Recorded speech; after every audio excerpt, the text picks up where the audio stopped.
Baik anak-anak, selamat pagi anak-anak. Selamat pagi, Bu. Pada hari ini, terlebih dahulu mari kita memanjatkan doa kepada Tuhan. Untuk hari ini yang memimpin doa pada hari ini adalah si Yasin. Pada anak kami persilakan berdoa.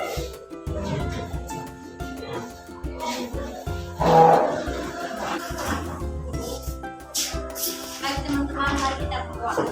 Tuhan Yesus, terima kasih Engkau telah menolong kami dari malam sampai pada siang hari ini. Tuhan Yesus, kami akan belajar, berikan kami kekuatan, ketenangan, supaya apa yang disampaikan oleh kami dapat kami pahami dengan baik. Terima kasih Tuhan.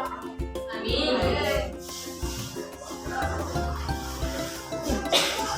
Baik, apa kabarnya hari ini? Sehat, luar biasa. Yes.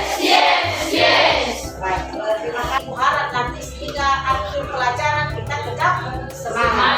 Dan sebelum kita melanjutkan pembelajaran kita, Ibu akan mengecek kehadiran kalian dulu ya. Afri Zega, aku Mubala Zai, Andika R. Hasibuan, Andika Eskia, Arfan Bulu, R. Jayanti Zega, Irfan Sah, Cidaman, Mar, Mirna, Nelvan, Nur Mairi, Iris, Rita, Rizwan, Sarisa, Sri Wayuni, Kristayanti, Wasta, Hilda, Yurfin. Baik, terima kasih. Baik anak-anak, sebagai topik pembelajaran kita pada hari ini adalah tentang potensi sumber daya alam. Menurut kalian sumber daya alam itu apa? Ya, silakan. Sumber daya alam adalah segala potensi alam di bumi terbentuk sebagai benda mati dan makhluk hidup yang bermanfaat untuk kehidupan manusia sehari-hari. Iya, betul sekali. Ya, aplaus buat untuk sini tadi.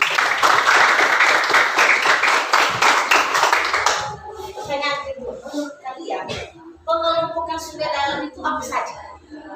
Saya ketahui berdasarkan jenisnya itu ada dua, yaitu makhluk hidup yang dapat diperbarui dan makhluk hidup yang tidak dapat diperbarui.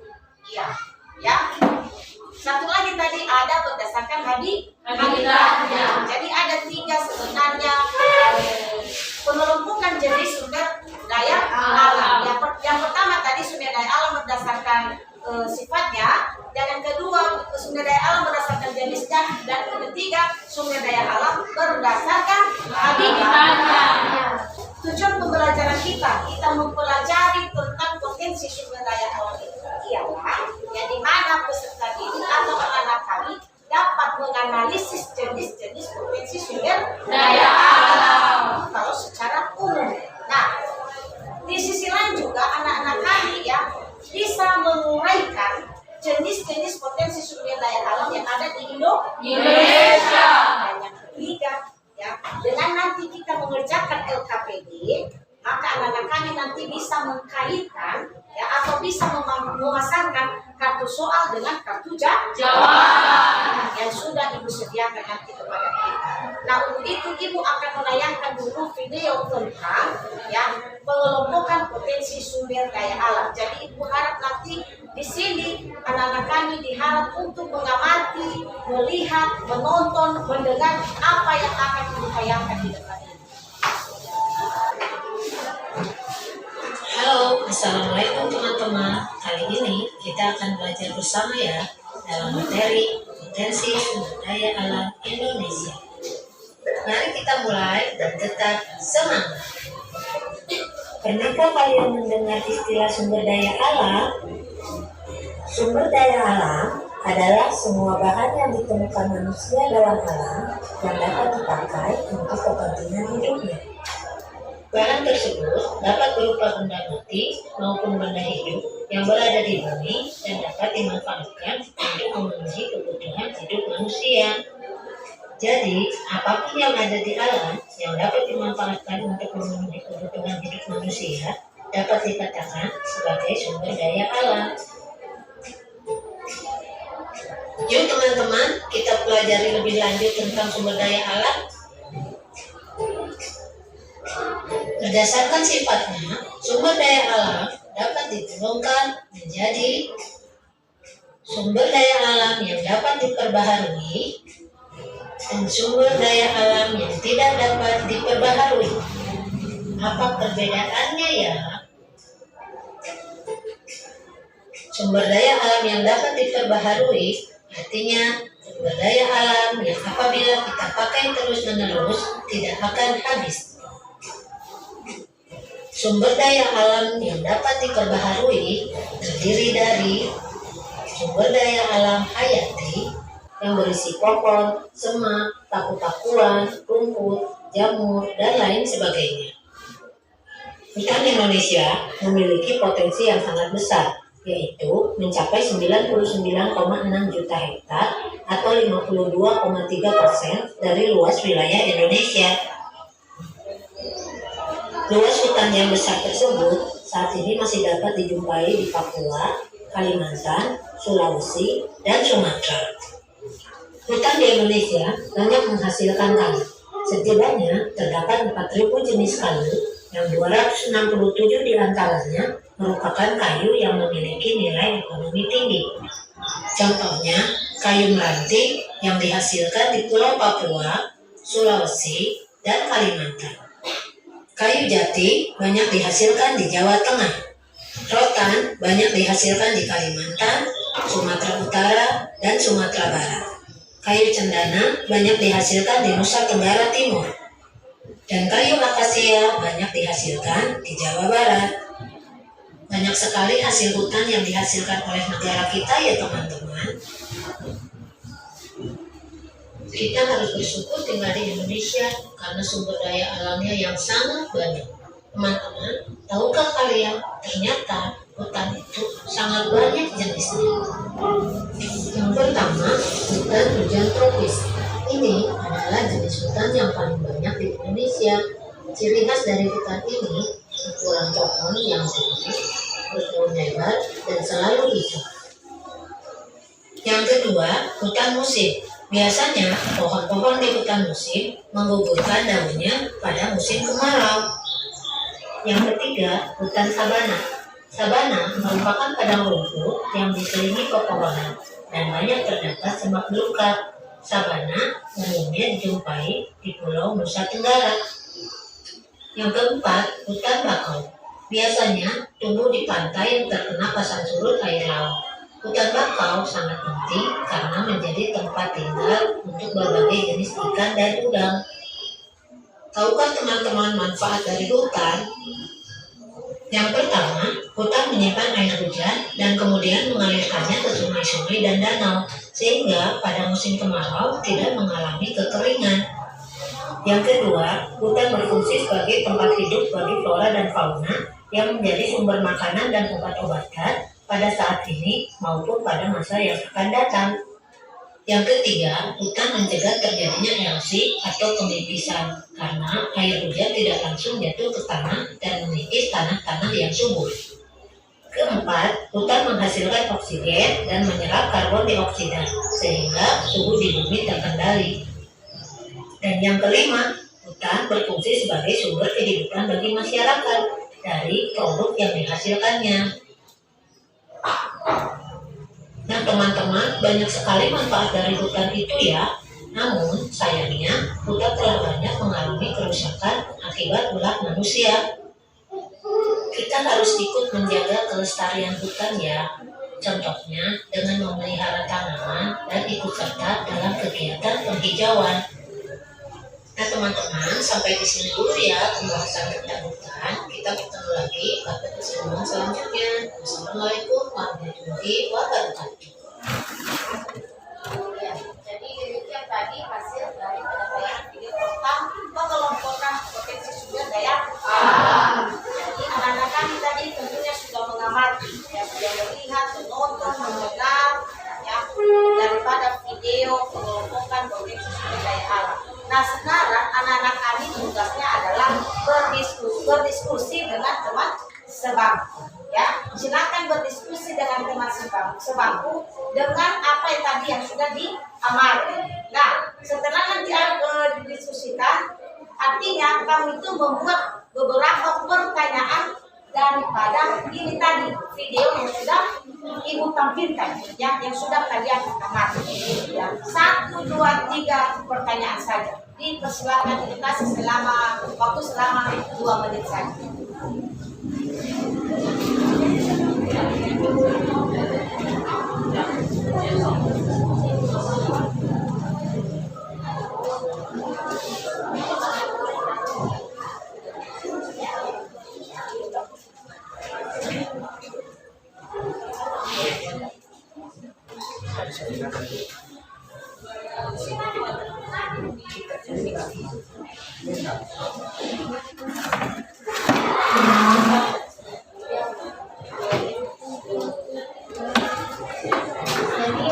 Kalian tulis pertanyaan, hanya 1, 2, 3.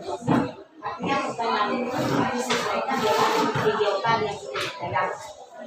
Tentunya kan kalian sudah memahami, mengamati tadi kan apa hasil daripada tayangan video itu. Ya. Ditulis.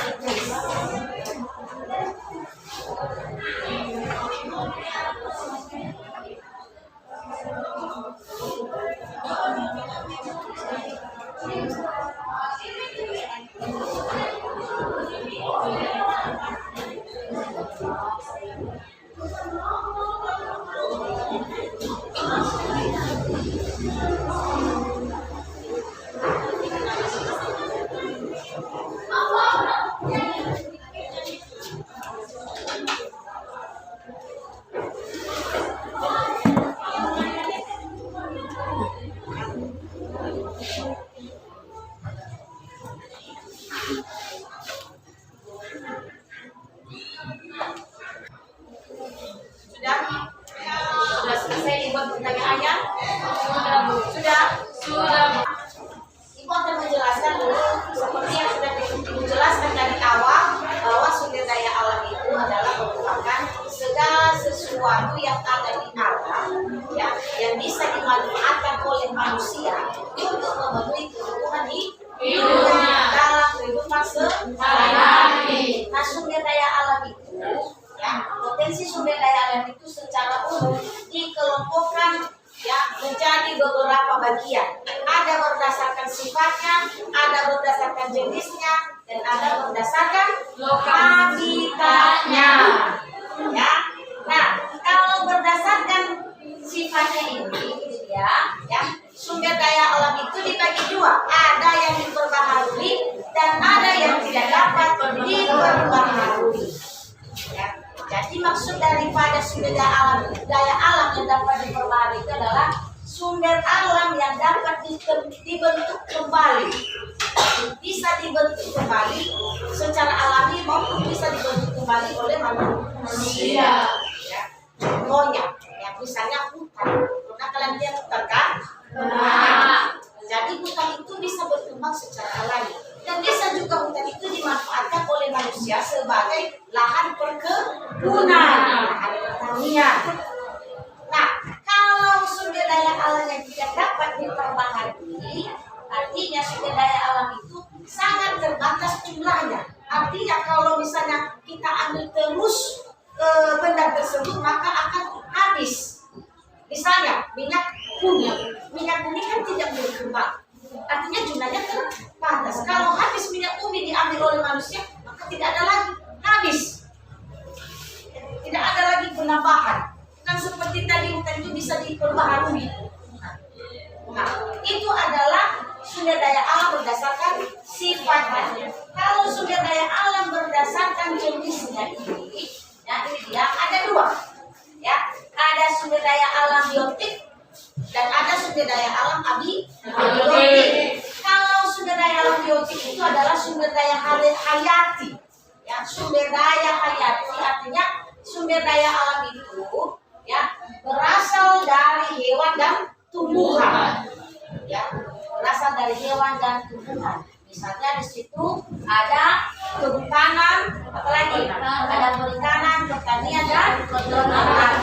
Jadi artinya sumber hayati ini adalah berasal dari hewan dan tumbuhan. Nah, seterusnya kalau sumber daya alam abiotik itu, ya, itu adalah sumber daya alam berasal dari benda mati yang berupa apa? Berupa zat padat, cair, dan gas. Jadi apa saja di situ ada, misalnya batuan, gas alam, minyak mineral, dan tanah. Nah, itu adalah menurut jenisnya. Nah, ini adalah menurut habitatnya. Nah, menurut habitatnya itu ada dua juga di situ, ya. Ada sumber daya alam terestris dan ada sumber daya alam akuatik. Bukan aku apa-apa ya, tapi akuatik. Nah, kalau sumber daya alam terestris itu adalah mempunyai hubungan dengan tanah. Ada hubungannya dengan tanah. Contohnya ya. Jadi mengapa ada hubungan dengan tanah ini adalah merupakan sebagai tempat atau lahan kegiatan manusia. Misalnya kan tanah itu bisa dijadikan sebagai batu bata. Pernah katanya itu kan? Tanah liat itu bisa dijadikan sebagai batu bata. Nah, seterusnya sumber daya akuatik. Nah, sumber daya alam akuatik ini berhubungan dengan apa? Dengan air. Ya, dengan air. Misalnya di situ ada danau, sungai, air hujan, dan air laut. Nah, itu tadi potensi sumber daya alam secara umum. Nah, kalau potensi sumber daya alam di Indonesia ada juga beberapa itu. Ya, itu ada pertama sumber daya alam hutan, dan yang kedua sumber daya alam tambang, dan yang ketiga sumber daya alam kemaritiman. Nah, kita bahas satu persatu. Kalau sumber daya alam hutan itu ada dibagi beberapa di situ. Ya, ada hutan konservasi, ya, ada hutan lindung, dan ada hutan produksi. Nah, kalau sumber daya alam tambang itu ada juga beberapa di situ. Ya, misalnya di situ ada gas alam, ada minyak bumi, ada batu bara, ada bauksit, ada pasir bersih, ya, dan ada emas, timah, tembaga, nikel, dan lain-lain sebagainya. Dan seterusnya kalau di maritim, sumber daya alam maritim itu, ya, ada di situ juga misalnya perikanan, ya, perikanan, energi kelautan, dan wisata bawah laut. Nah, itu pengelompokan potensi sumber daya alam yang ada di Indonesia. Nah, agar anak-anak kami lebih mendalami, memahami tentang potensi sumber daya alam ini, maka ya, Ibu akan membagi bahan materinya dan silakan dulu dibaca kembali.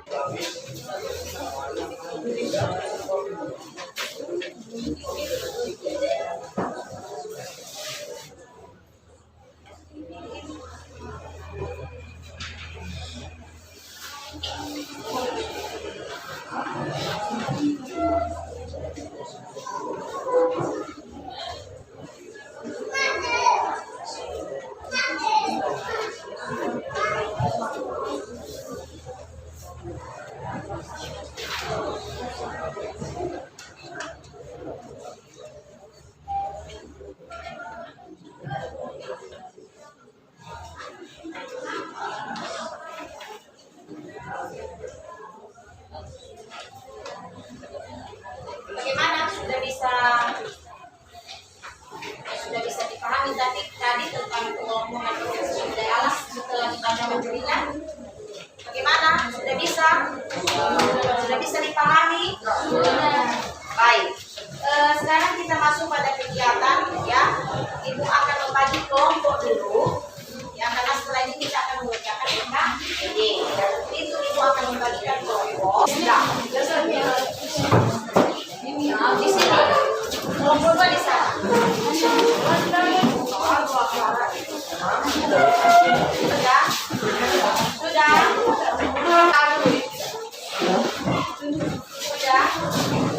Sudah bergabung dengan kelompoknya masing-masing.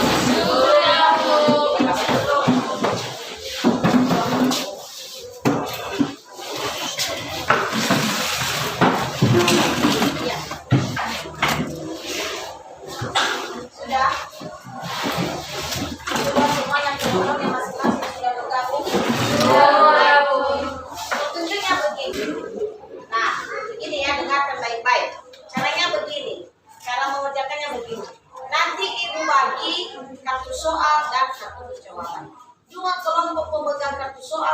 dan 2 kelompok pemegang kartu jawaban.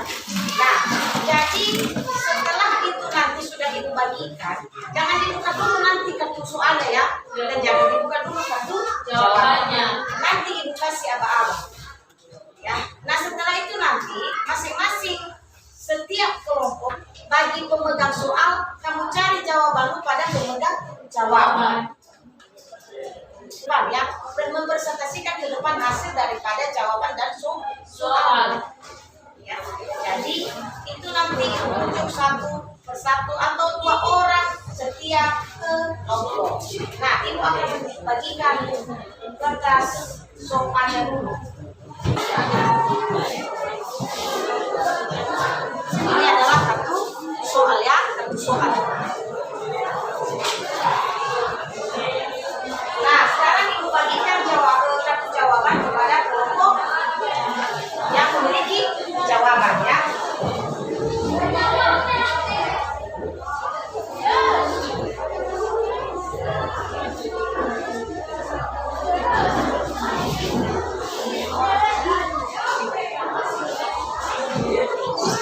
Sekarang kelompok yang memiliki kartu soal tadi silakan ya cari jawabannya kepada kelompok yang punya kartu jawaban. Sekarang diberikan kesempatan selama 5 menit. Dicocokkan kartunya ya.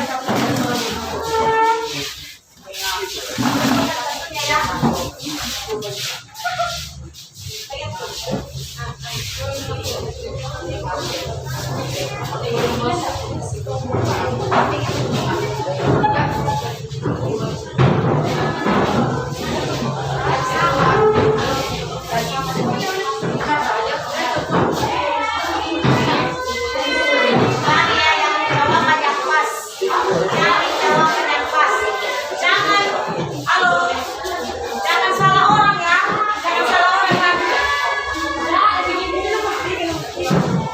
Siapa tadi pasangan Salisa? Iya. Ingat ya, nanti duduk kamu di situ.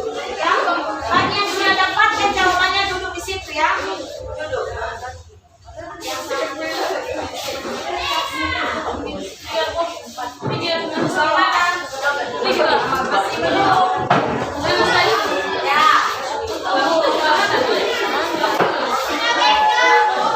Cari jawabannya.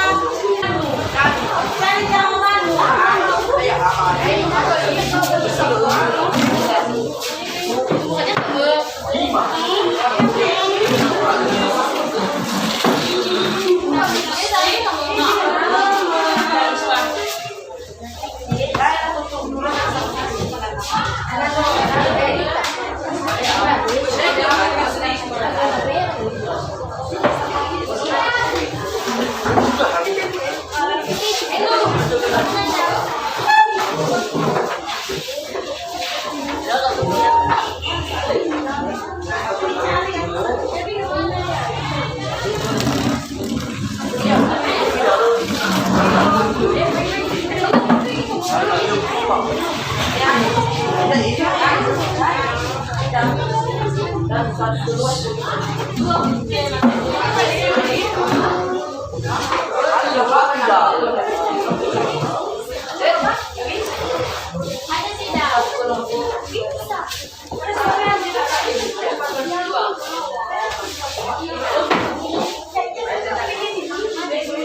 Bagaimana sudah dapat jawabannya? Cari jawabannya, cari jawabannya.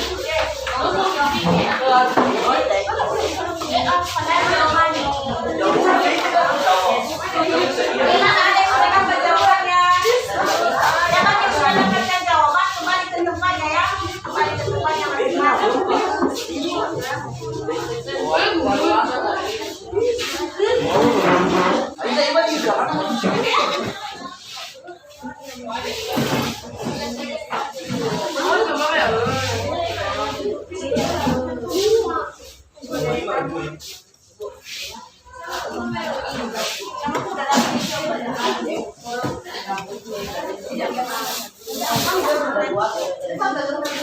Yang sudah mendapatkan jawabannya. Pemegang kartu soal yang sudah mendapatkan jawabannya mana? Oke, silakan kembali ke tempat yang dibagi. Kartu soal yang lagi pemegang kartu soal yang sudah mendapatkan jawab. Nasi nanti ini atau 1-2 kelompok yang akan melakukan presentasi hasil dari yang pemasangan kartu soal dengan kartu jawaban.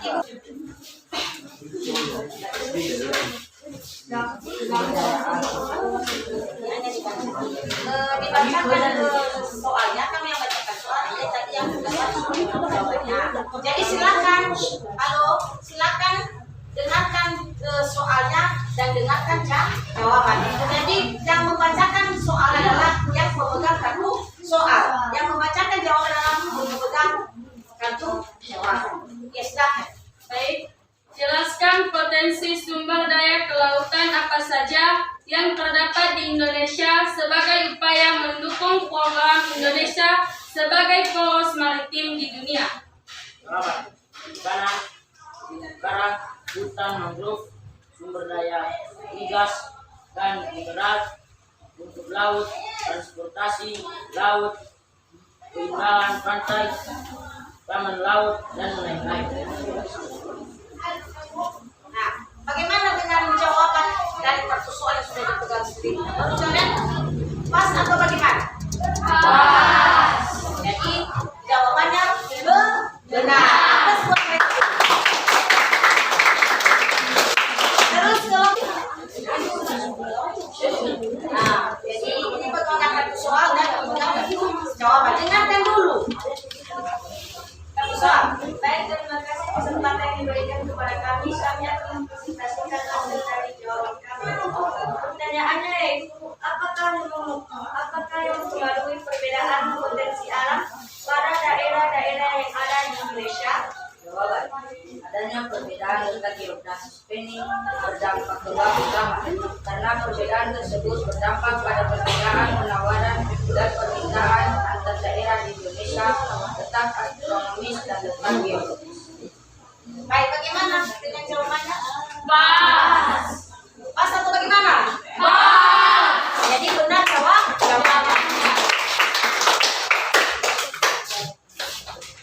Baik, jadi demikian tadi yang kegiatan mengerjakan LKPD dalam bentuk model match atau yang memasangkan kartu soal dengan kartu jawaban. Jadi bagi teman-teman atau anak-anak kami yang masih belum ini tadi pas jawabannya, maka nanti ke depan bisa diperbaiki. Kita bahas pada hari ini tentang pengelompokan potensi sumber daya alam. Ya, silakan kembali membaca-baca di rumah. Ya, nanti minggu depan kita akan melanjutkan materi selanjutnya yaitu potensi sumber daya alam di Indonesia.